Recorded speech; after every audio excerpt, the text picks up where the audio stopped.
Salut à tous! On va dire que mes vacances de Noël ont été chargées. Puis sont venus les examens, d'ailleurs c'était un réel plaisir de réviser et de passer les épreuves. J'ai beaucoup hésité sur le type de vidéo que je voulais faire pour commencer l'année. J'ai pensé d'abord à faire un deuxième épisode de réflexion, car le premier sur la mort était cool à faire, puis je me suis rendu compte que je pouvais peut-être faire un court-métrage dans la même vibe que Folie mais en un peu plus travaillé, puis je me suis souvenu que j'étais fatigué. Donc faire une vidéo travaillée alors qu'il y a Noël puis les partiels un peu de temps après la rentrée peut être un peu chaud. Donc petite vidéo chill, mais l'année prochaine vous aurez du lourd, en particulier l'été prochain. Non mais aujourd'hui ce qu'on va faire c'est faire une rétrospective des œuvres de tout type qui m'ont marqué. Ça va aller de séries aux animés, de jeux vidéo, des films en passant par la musique. Il y a aussi des œuvres plus ou moins connues mais je pense que vous vous y retrouverez. Et dernier truc, avant de commencer, peut-être que vous allez trouver cette liste classique, peut-être oui, mais je pense que certains n'ont pas regardé ces œuvres, donc si je peux aider, bah voilà. Allez, c'est parti.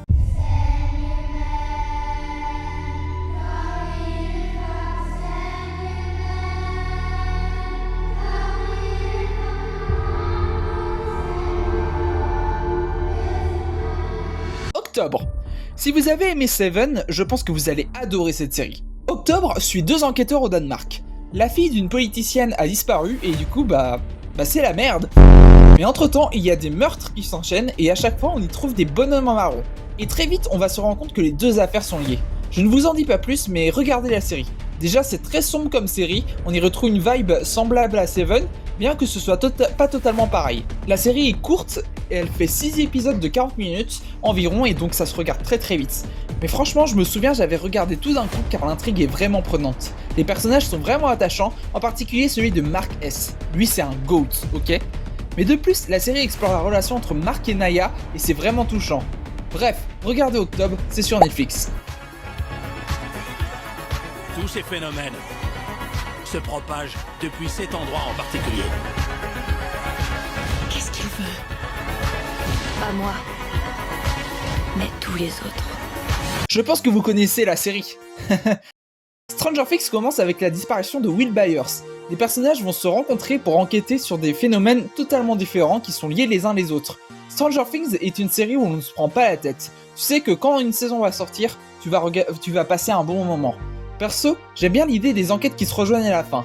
J'adore les personnages et leur évolution. Perso, la saison 4 reste dans mon cœur car c'est l'une des meilleures saisons. Mais aussi car elle m'a énormément inspiré pour mon roman Les Crimes de l'Entité. Donc, voilà. Un monde juste est un monde normal. Il n'y avait vraiment rien de normal à Tchernobyl. Ce qui s'y est passé, ce qui s'est passé après, et même nos actes héroïques, tout cela était insensé. Le vent transporte toute cette fumée, toutes ces radiations. Vous avez affaire à quelque chose qui n'est jamais arrivé sur cette planète. Je vous ai dit ce que je savais. Je sais que vous essaierez de faire de votre mieux. Ils nieront tout, bien entendu. Comme d'habitude. Tchernobyl suit les événements survenus en 1986 suite à l'explosion de la centrale nucléaire, en passant par le début des événements jusqu'à son procès. Tchernobyl, c'est une série documentaire où on t'expose les faits tels qu'elles sont produites tout en la narrant. Cette série, c'est la meilleure que j'ai pu regarder jusqu'à présent. Croyez-le ou non, l'épisode de l'explosion de la centrale n'est pas le meilleur. L'intensité monte crescendo et il y a des scènes où tu ne respires pas. Par exemple, il y a celle où il faut enlever les débris sur toi, aucune musique, juste l'action en un plan séquence. Tout est bon, la mise en scène, la musique, le jeu d'acteur, pouah. Tu vois aussi comment le KGB a le contrôle sur cette situation et sur les personnes qui essaient d'éviter des nouvelles catastrophes comme celle-là.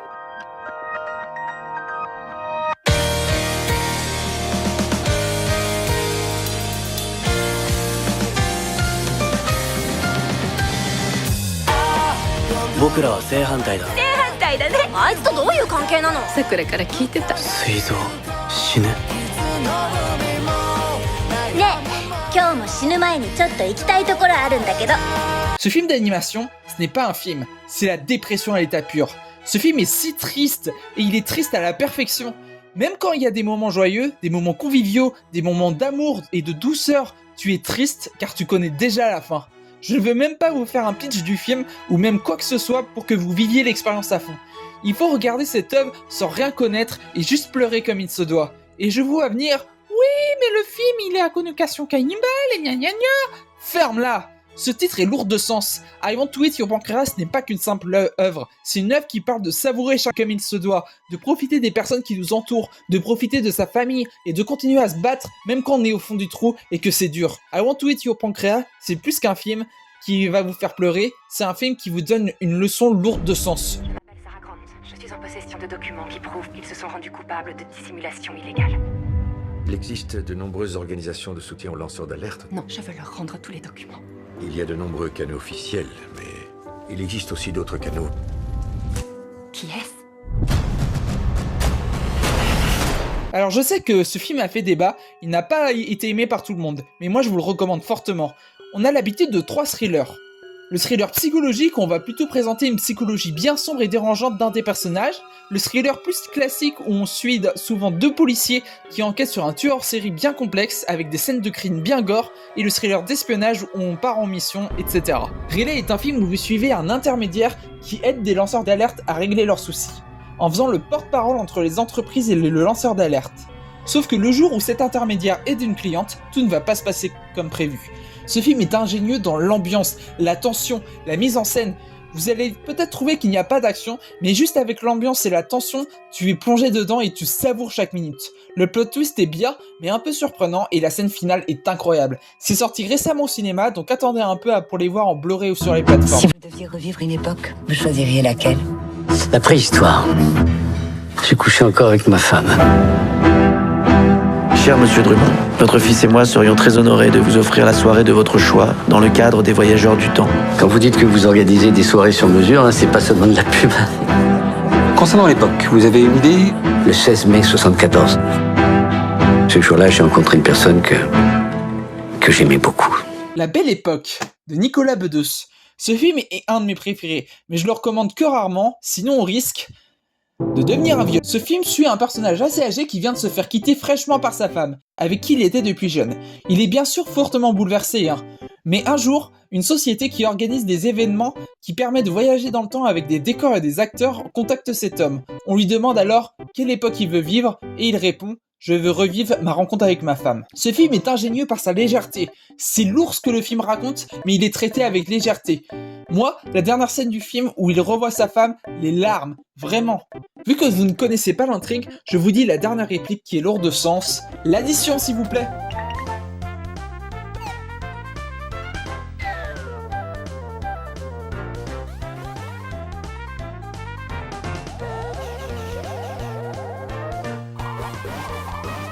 Vous ne vous y attendiez pas à celle-là, Alors il y a une petite partie nostalgie qui compte pour ce jeu, car c'est l'un des jeux de mon enfance, mais j'aimerais apporter aussi des arguments objectifs, parce que ce jeu-là vaut vraiment le coup, même pour ceux qui ne sont pas fans des jeux Mario. La série Mario Luigi a été créée par Alpha Dream, c'est l'un des seuls jeux Mario où il y a un scénario vu que c'est un RPG. Un RPG au tour par tour, mais assez dynamique, car on doit faire des actions comme sauter pour réaliser ses attaques ou esquiver les attaques ennemies. D'habitude, la série Mario Luigi est axée sur un humour absurde tout en ayant une ligne directrice. Mais ce jeu Mario Luigi est différent des autres. C'est le Mario le plus sombre de la licence. Il y a toujours de l'humour, mais juste, je vous mets 2 extraits et dites-moi.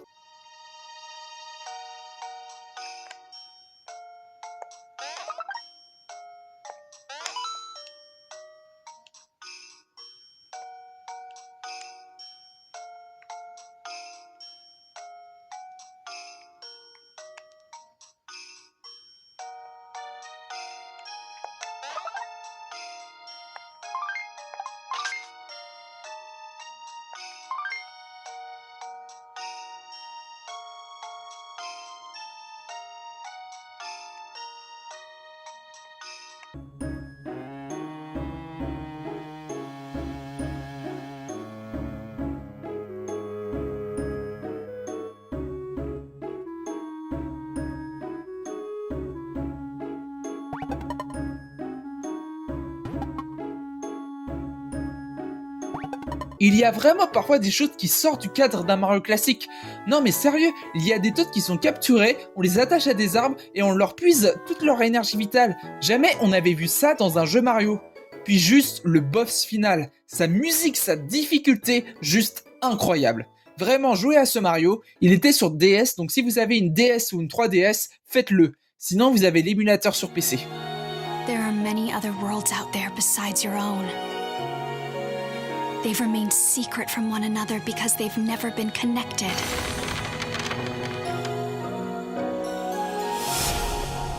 Until now. Oh, un jeu où on visite des mondes Disney, un jeu simple, ça va me vider la tête. Non, ce jeu raconte bien plus, vraiment. Au-delà de visiter des mondes Disney, Kingdom Hearts a un scénario bien plus complexe que vous ne le pensez, avec des thèmes profonds abordés, des plot twists et des rebondissements incroyables, avec des moments mémorables. Je ne veux pas vous spoiler, vous avez la compilation des jeux sur PlayStation, Switch, Xbox et Kingdom Hearts 3 est sur PlayStation et Xbox.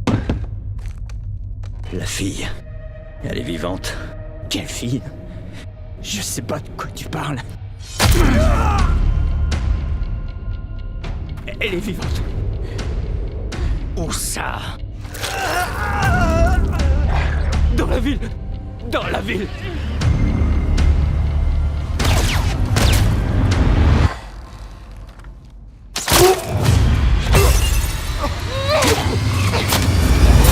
Ce jeu est hyper célèbre, je sais, mais il a le mérite d'avoir l'un des meilleurs scénarios tous jeux confondus. Joel Miller est un homme dur qui vit sa vie comme il peut face au cordyceps, contaminant les humains qui se transforment en zombies. Jusqu'au jour où il rencontre Ellie, immunisée à l'infection, les deux entament un long voyage pour établir un vaccin. Je sais, c'est assez classique comme pitch, mais vous verrez qu'ils ont réussi à créer quelque chose de puissant, marquant avec un vrai questionnement sur la morale. À la fin du jeu, on se questionne vraiment, est-ce que Joel a fait le bon choix?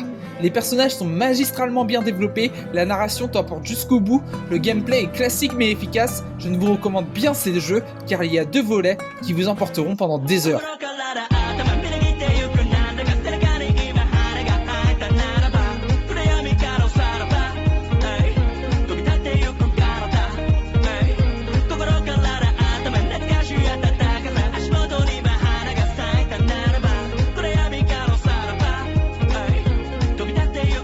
Dadadan est un mélange entre les genres shonen et romance. Vous suivrez Okarun et Ayase, tous deux liés par une vérité, les yokai et les aliens existent.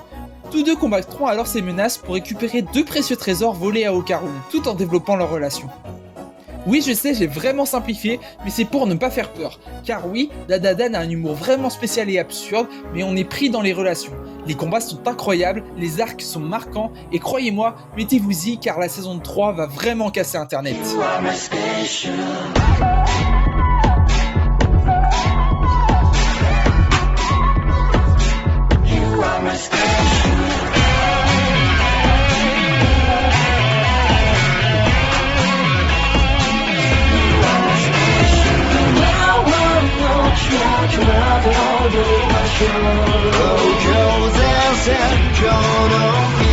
Jujutsu Kaisen, quand c'est sorti, c'était assez basique, c'était léger, des personnages banals, un scénario banal, des choses déjà vues dans d'autres animés, donc on était tous là, c'est bien mais ça casse pas 3 pattes à un canard. Donc on attendait la suite car sur les réseaux, tout le monde disait, quand Shibuya sera adapté en animé, tout le monde retournera sa veste. Puis la saison 2 sort. La première partie est bien.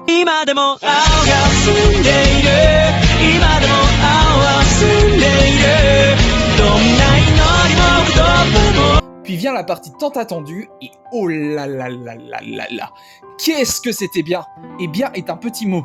Là où dans le début de l'œuvre on t'avait posé une ambiance et des enjeux assez légères, l'arc de l'incident de Shibuya prend un virage à 180 degrés et c'est assez marquant. C'est marquant car ça devient très mature et très sombre. On te fait comprendre que là, il y a des enjeux pour les personnages, car des personnages qui étaient présentés comme importants meurent. Le développement du personnage principal est assez sinistre. Les échelles de puissance sont démolies. Tokyo est à feu et à sang, des combats mémorables. Et puis il y a la conclusion de l'arc. Dans la conclusion de l'arc, ce n'est plus un simple incident. Cet incident a des répercussions politiques, géopolitiques, économiques et sociales. Regardez Jujutsu Kaisen et ne vous arrêtez pas à la saison 1, c'est bien plus que ça.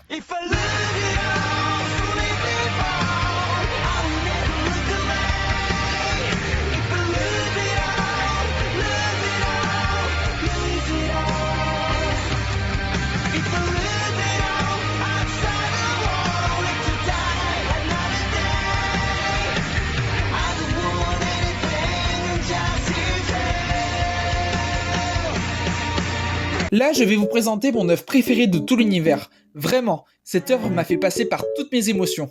On suit Eren Yeager dans le district de Shiganshina, district placé dans le mur Maria, un des 3 murs permettant de repousser une grande menace, les titans. Sauf que le jour où les titans fissurent le mur et où le mur Maria tombe, Eren décide d'intégrer le bataillon d'exploration pour éliminer tous les titans. Alors sachez que l'attaque des titans c'est bien plus que ça, et je ne veux pas vous dire car j'aimerais re-regarder l'attaque des titans comme je l'ai vu pour la première fois. Les plot twists, le scénario, les musiques, les personnages et leur développement, c'est une œuvre parfaite, même la fin. Juste regardez l'attaque des titans et profitez. J'ai vu ce qu'il fallait voir, vu ce qu'il fallait boire, tu sais ce qui faisait moi, je dois changer. J'ai vu ce qu'il fallait voir, bu ce qu'il fallait boire, tu sais ce qui faisait moi, je rentrais chez moi. Mais si, vous connaissez ce mec, car il a fait cette série très connue. Bref, ça faisait un moment que je cherchais du boulot. Un soir, j'ai craqué. J'ai envoyé 257 emails copier-coller à toutes les entreprises pas trop loin de chez moi. Je me suis dit, quitte à me faire chier, autant que ce soit tout prêt. Il y en a un seul qui m'a rappelé. Je sais plus pour quel boulot c'était, mais j'ai répondu très sincèrement. Ah, ça serait un véritable honneur d'intégrer votre équipe. Kent Kojandi, pendant un moment, a traversé une dépression vraiment sévère. Il a décidé alors, comme thérapie, de raconter ses démons dans un album de musique. C'est un album assez dur et je le trouve vraiment réussi. Il y a l'intro qui est légendaire. Des fois, je suis heureux aussi, hein. Et c'est tout. J'avais rien demandé à personne, moi. Moi, je suis le genre de gars, j'aime inviter mes amis à aller seul dans la pièce d'à côté. Ça me rassure comme l'enfant que j'étais. J'aime être seul, j'aime m'ennuyer, j'aime l'ennui. J'aime qu'on entende mon message, mais je veux pas savoir ce que tu penses de moi. C'est pour ça que j'essaie de rester discret, pas laisser la place à un seul regret. J'ai critiqué les beaufs, les gars avec leur cigarette Johnny, alors que j'ai réussi à repleurer grâce à la mort de Johnny. Ouais, merci, ça a été malade. Maintenant, je veux plus souffrir, je veux une tristesse banale. Je veux pas de vagues. Une musique qui parle de sa rupture et comment il a vécu et ses pépites. D'abord, tu vas me manquer. Mais bien sûr que tu vas me manquer. Tu me manquais déjà alors que t'étais juste à côté de moi. Alors oui, tu vas me manquer. Puis je vais t'en vouloir, fort. Mais le simple fait de savoir que je vais t'en vouloir, déjà je t'en veux beaucoup moins et du coup, bah ça va mieux. Puis après je vais être triste, bah ouais. Une fois vers 2h du mat, je vais vouloir t'appeler. Mais je vais pas le faire. Parce qu'une fois avec une ex, je l'avais fait et ça n'a rien donné de bon. Du coup, par expérience, je vais pas le faire, je vais pas t'appeler, je vais être frustré, je vais encaisser. Ensuite, pendant plusieurs mois, je vais pas avoir envie de me branler, pas avoir envie de draguer les autres, pas avoir envie de baiser avec d'autres gens. Mes potes un soir vont réussir à me sortir, je vais boire 2-3 bières avec eux, ensuite je vais aborder des meufs mal certainement, c'est normal, ça fait longtemps que je l'ai pas fait. Un pote va me dire t'inquiète, c'est pas grave, si tu rates, au moins t'essaies, tu réessaies, tu réapprends, et il a raison, et ça je l'avais déjà compris à ma dernière rupture. Ou encore une musique très originale. Bah non, on va pas en parler mon pote. On va pas en parler, tonton. Allez, viens là.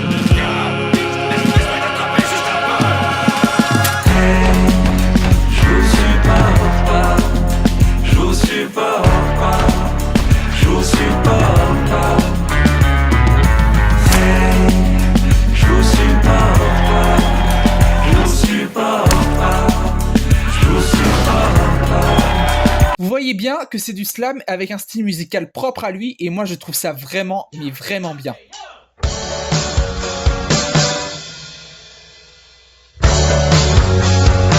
Sometimes you gotta bleed to know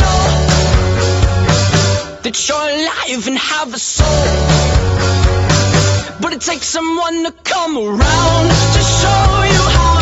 She's the tear in my heart. I'm alive. She's the tear in my heart. I'm on fire. Alors, j'écoutais déjà quelques musiques de 21 Pilots et j'ai vraiment commencé à creuser ce groupe récemment. Et waouh! Quasiment toutes les musiques sont bangers et il y a vraiment un album que j'écoute en boucle, c'est Vaisselle. Il date de la dernière décennie, mais je trouve que c'est l'album qui se démarque des autres. Déjà par son intro qui mélange plusieurs styles musicaux.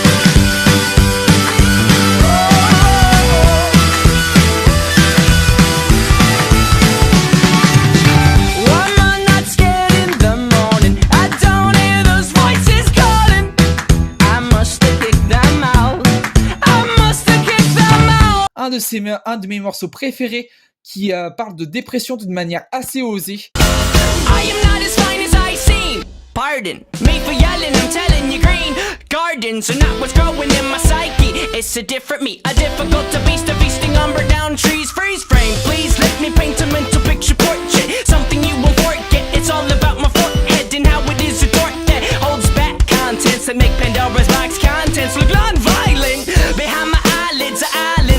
silence. My mind shipwrecked, this is the only land my mind could find. I did not know it was such a violent island, full of tidal waves, suicidal crazed lions. They're trying to eat me, blood running down the chin. And I know that I can fight or I can let the lion win. I begin to assemble what weapons I can find, cause sometimes to stay alive you gotta kill your mind. Et je vous jure que le final de cette musique est folle, mais les frissons vraiment. We should take a moment and hold it and keep it frozen and know that life has a hopeful undertone. Am I the only one I know? Waging my wars behind my face and above my throne. Shadows will scream that I'm alone, but I know we've made it this far. Kid, des morceaux calmes. Is I am on the run and go. Don't wanna call you in the nighttime. Don't wanna give you all my pieces. Don't wanna hand you all my trouble. Don't wanna give you all my demons. You'll have to watch me struggle from several rooms away. But tonight I need you to stay. Mais le meilleur morceau de cet album, c'est Semi-Automatique. Au début, on se dit, qu'est-ce que c'est que ce truc? Puis après, on se dit, on se laisse emporter et c'est trop bien. I'm never what I like. I'm double-sided and I just can't hide. I kinda like it when I make you cry. Cause I'm twisted up inside. Juste allez streamer, vous ne le regretterez pas. J'ai dans la tête un son, je t'ai jeté dans la peau. En boucle et sans cesse, je te caresse, j'écoutais mes mots. J'ai dans la tête un son, je t'ai jeté dans la peau. En boucle et sans cesse, je te caresse, je te trouve si beau. Alors vous ne connaissez même pas ce groupe car il est très peu connu, mais juste mettez-vous à ma place lorsque j'ai découvert ce groupe. Imaginez, vous allez au festival du Pont de Louan avec vos amis. D'ailleurs, faire un festival dans un espace naturel protégé, je trouve que c'est une idée totalement pertinente. Et vous découvrez entre autres la programmation. Des groupes de rock, de pop, Théo Lavabo, qui est d'ailleurs monté sur scène stupéfiant, puis Solar Project. Je vous jure, ils sont passés en deuxième, mais c'est le meilleur groupe de la soirée. Rien que ça. Vous avez dû comprendre que j'aime bien les artistes qui se démarquent et qui sortent des sentiers battus. Bah là, c'est totalement le cas. La voix de la chanteuse est atypique, mais tellement douce comme puissante.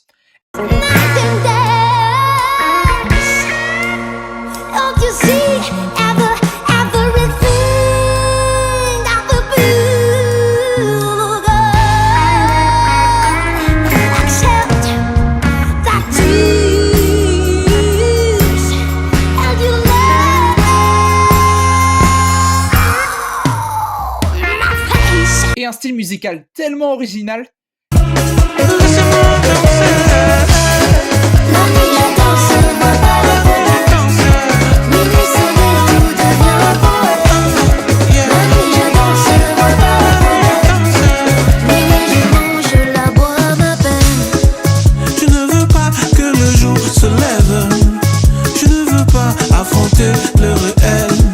Et parfois classique, mais qui se démarque. Et la neige qui fond et le ciel à l'horizon. On me donne raison. Je sais souvent tu m'en veux, pourtant je me sens si précieux. Je l'ai vu dans tes yeux. Je suis là, j'attends près de toi la nuit, le jour, toutes ces fois. Oh, tu me résistes pas. Le groupe est sur Deezer et Spotify, allez écouter. Voilà, j'espère que cette vidéo vous aura plu. J'espère vous avoir donné quelques œuvres ou quelques musiques à écouter. Et j'espère que vous alliez les regarder parce que c'est des œuvres qui valent vraiment le coup, je vous jure. On va se retrouver très prochainement dans des vidéos. Et c'était Spectrum Studio. Et je vous souhaite une bonne journée. I never felt like I never felt like